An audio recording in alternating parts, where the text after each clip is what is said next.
Start करने से पहले बोलना चाहूँगा कि जो चैनल पे नए प्लीज़ चैनल को सब्सक्राइब कर लीजिए। और एपिसोड की स्टार्टिंग में हम लोग देखते हैं कि सांजी उसोप से बोलता है, उसोप वो बहरूपिया पक्का वीवी को मारने के लिए गया होगा, मुझे वीवी को बचाना होगा। तुम एक काम करो, चॉपर की मदद करो जाके, वो अकेला मिस्टर फोर उसके पार्टनर से लड़ रहा है, तुम्हें उसकी मदद करनी होगी जब तक मैं वीवी को बचा के लाता हूँ। उसके बाद हम लोग होते हैं सांजी वहाँ से भागने लगता है वीवी को बचाने के लिए। तभी रॉयल आर्मी वाले उसके ऊपर अटैक कर देते हैं। उनको लगता है कि सांजी रेबल आर्मी का एक सोल्जर है। सांजी जैसे तैसे करके उनसे बचता है, तो पीछे से रेबल आर्मी वाले आ जाते हैं, वो भी सांजी के ऊपर अटैक कर देते हैं। उनको लगता है कि ये रॉयल आर्मी का हिस्सा है। तो सांजी बोलता है ना तो मैं रेबल आर्मी की साइड हूँ और ना ही मैं रॉयल आर्मी की साइड हूँ, मैं सिर्फ लेडीज़ की साइड हूँ। और उसके बाद हम लोग होते हैं उन दोनों को पीटने लग जाता है और वो वहाँ से पीट के उन सबको वीवी की साइड भागने लग जाता है। वहीं दूसरी तरफ हम लोग देखते हैं कि चॉपर अकेला खड़ा होता है डेजर्ट के अंदर। वो मिस्टर फोर और मिस मैरी क्रिसमस से लड़ने की तैयारी कर रहा होता है, लेकिन हम लोग देखते हैं वो दोनों उसको दिखाई नहीं दे रहे होते हैं। चॉपर बोलता है ये लोग कहाँ गायब हो गए। जैसे ही सांजी यहाँ से निकला वो लोग भी गायब हो गए। तभी हम लोग देखते हैं नीचे से उसके ऊपर अटैक होने लग जाता है। वो बोलता है जमीन के अंदर से अटैक कैसे हो रहा है। वो उस अटैक से जैसे ही बचता है वैसे ही हर जगह जमीन के अंदर खड्डे होने लग जाते हैं। चॉपर बोलते हैं सब कुछ हो क्या रहा है, तुम लोग आखिरकार हो कौन, तुम जमीन के अंदर कैसे खड्डे कर रहे हो। तभी नीचे से मिस मैरी क्रिसमस की आवाज़ आती है। वो हंसते हुए बोलते हैं शायद तुम हम लोगों को पहचान नहीं पाए,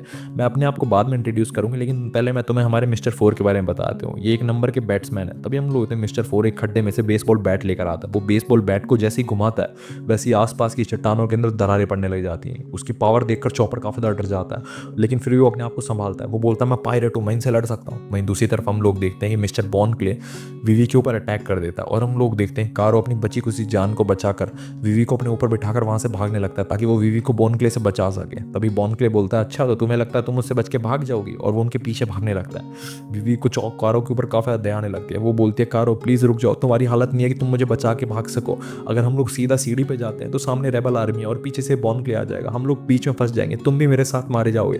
कारो तुम यहीं पे रुक जाओ, मैं इस बॉन क्ले से फाइट करूंगी। तभी हम लोग देखते हैं कि कारो जो होता है वो सीढ़ी पे से जाने की बजाय सीधी एकदम खड़ी चढ़ाई के ऊपर चढ़ जाता है और वो 90 डिग्री की चढ़ाई पे चढ़ रहा होता है। बॉन क्ले देखकर हैरान हो जाता है।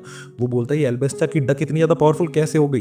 तभी हम लोग देखते हैं कि बेचारा कारो पहुंचने वाला होता है लेकिन उसकी पकड़ छूट जाती है और वो गिरने लगता है। तभी बॉन क्ले खुश हो जाता है। वो बोलता है वाह वाह नीचे आओ, मैं नीचे तुम्हारा इंतजार कर रहा हूँ। लेकिन हम लोग देखते हैं वीवी को बचाने के लिए कारो अपनी पूरी डिटर्मिनेशन दिखाता है और जोर से उड़ने की कोशिश करता है, जबकि एक डक उड़ नहीं पाती। लेकिन उसको लूफी वगैरह का फ्रेंडशिप वाला स्लोगन याद आ जाता है और वो उड़ने की कोशिश करता है। और हम लोग फाइनली वो वीवी को बचाने के लिए चट्टान को पकड़ लेता है। तो वीवी काफी ज्यादा खुश हो जाती है। वीवी बोलते कारो तुमने कर दिखाया, अब मिस्टर टू हम तक कभी भी नहीं पहुंच पाएगा।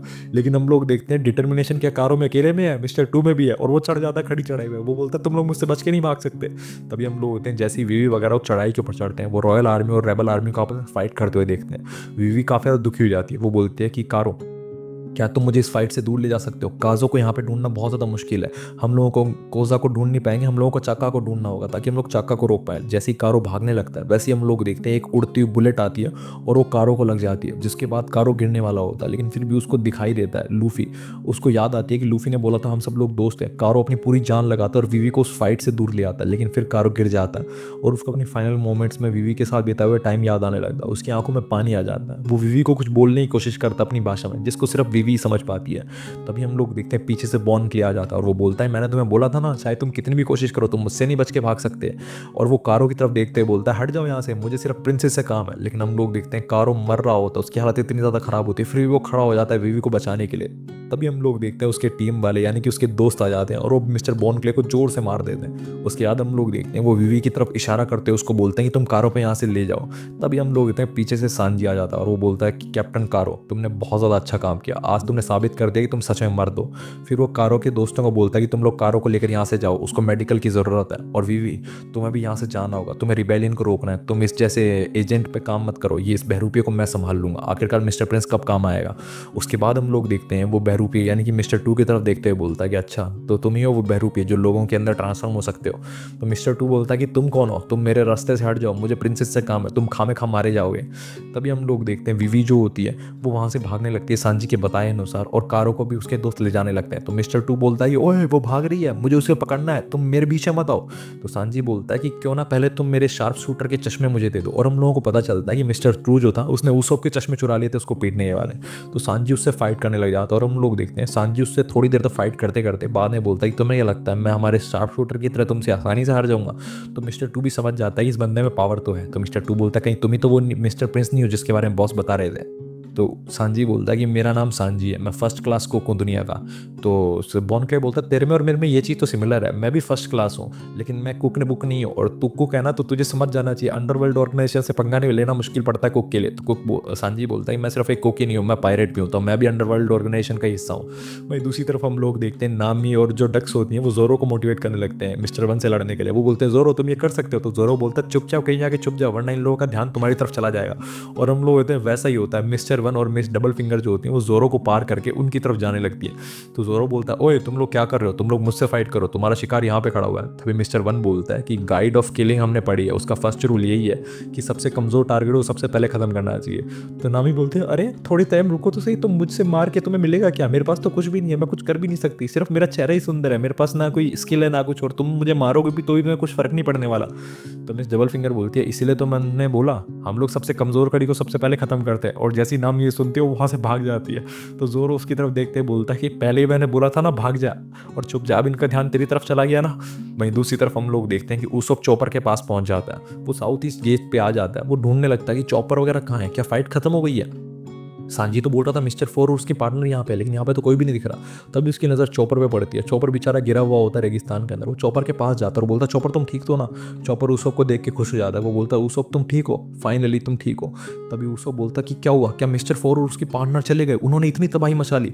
चलो कोई बात नहीं, अगर वो होते तो उन्हें पता चलता सबसे बड़ा चैंपियन आने वाला था समुद्र का, मैं उनको सबक सिखा देता, लेकिन चलो वो चले गए तो उनकी अच्छा ही है। तो चॉपर बोलता शांत रहो उसोप, वो लोग अभी भी आसपास है। तो उसोप उसके पीछे छुप जाता और बोलता ऐसी बात पहले बतानी चाहिए ना बेवकूफ़, मैंने इतना सब कुछ बोल दिया। तभी हम लोग देखते हैं उनके आसपास जो चट्टानें होती हैं उनके नीचे खड्डे होने लग जाते हैं, और वो जो चट्टानें होती हैं वो अंदर धंसने लग जाती हैं। तो उसको बोलता है ये सब कुछ क्या हो रहा है, यहाँ पे इतना सब कुछ क्या हो रहा है, वहाँ पे तो कोई भी नहीं है, फिर भी ये चट्टानें जमीन के अंदर क्यों धंस रही हैं। तभी उसको बोलता है कि ये सब कुछ अंडरग्राउंड जा रहा है, मिस मैरी क्रिसमस का काम है ये, मिस मैरी क्रिसमस ने एक डेविल फ्रूट खाया हुआ है उसकी वजह से ये हो रहा है। और मिस्टर फोर जो है वो एक बैटर है, उसने भी डेविल फ्रूट खाया है, उसके कुत्ते के साथ मिलकर वो अटैक करता है। तो उसको बोलता है क्या बोल रहे हो तुम, मुझे कुछ भी समझ में नहीं आ रहा। तभी हम लोग देखते हैं छींक की आवाज़ आती है, तभी उसको बोलता है कि झुक जाओ, चॉपर बोलता है झुक जाओ, और हम लोग होते हैं उस छींक के साथ एक बॉल आती है जिस बॉल को मिस्टर फोर अपने बल्ले से फेंक देता है, और वो जो बॉल होती है वो ऊसोप वगैरह के ऊपर आगे लगती है। चॉपर ऊसोप को बचा लेता है, लेकिन वहाँ पे बहुत जोर से ब्लास्ट होता है। तभी हम लोग होते हैं ऊसोप को थोड़ी बहुत खरोंच आ जाती है। ऊसोप बोलता है कि वाह चॉपर तुम तो कमाल के हो, तुम्हें कैसे पता चला कि हमारे ऊपर बॉम्ब ब्लास्ट होने वाला है। तो चॉपर बोलता है मैंने तुम्हें बोला था ना मिस्टर फोर जो है वो बैट्समैन है, वो अपने कुत्ते के साथ मिलकर अटैक करता है। तो ऊसोप बोलता है कुत्ता कहाँ है। तभी चॉपर दिखाता है, और हम लोग वो कोई कुत्ता नहीं होता, वो बल्कि एक बंदूक जैसा दिखने वाला कुत्ता होता है। जैसे ही वो छींकता है वैसे उसके मुंह से एक बॉल निकलती है।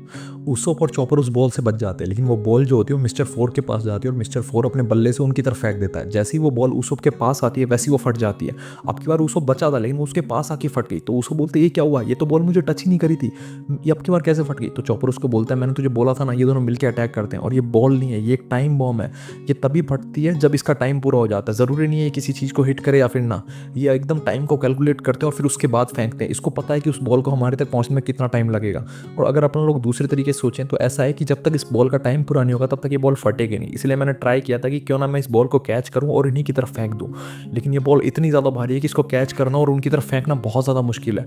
अगर ये बंदा इतनी भारी बॉल को इतनी स्पीड से हमारी तरफ फेंक रहा है तो पक्का इसके अंदर बहुत ज़्यादा पावर होगी।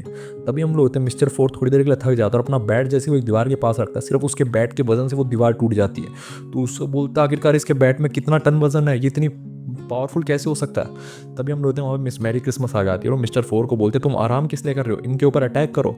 तभी उसको बोलता कि अरे ये मॉल वुमेन है, क्या इसने मॉल वाला डेविल फ्रूट खाया है। तो मिस मैरी क्रिसमस बोलती है बेवकूफ़, अभी तो मैं ट्रांसफॉर्म भी नहीं हुई, अभी तो मैं सिर्फ अपने असली इंसान वाले रूप में हूँ। तभी उसको बोलता है चॉपर भाई मुझे संभाल ले भाई, अब आगे तू देख सब कुछ, मैं मरने वाला हूँ, मेरी बॉडी को समुद्र के अंदर बहा दियो, मैं कुछ भी नहीं कर पाऊंगा। तो चॉपर बोलता है बेवकूफ़ कहेगा, तू ही तो बोल रहा था तू समुद्र का चैंपियन है, तू हीरो है, तू मुझे कितनी कहानियां सुनाता था, तू मेरी हेल्प करने के लिए आया था, अब तू मरने की एक्टिंग कर रहा है। तभी हम लोग देखते हैं कि उसको बोलता है कि ये कुत्ते जैसी चीज़ है क्या, कि तुझे क्या लगता है मैं इससे लड़ पाऊंगा, मैं सिर्फ एक इंसान हूँ। तो चॉपर बोलता है मैं भी इंसान हूँ। तो उसको बोलता है तू एक मॉन्स्टर है, और वो दोनों आपस में फाइट करने लग जाते हैं। तो मिस मैरी क्रिसमस बोलते हैं तुम्हें क्या लगता है कि ये सिचुएशन तुम्हारी फाइट करने की है।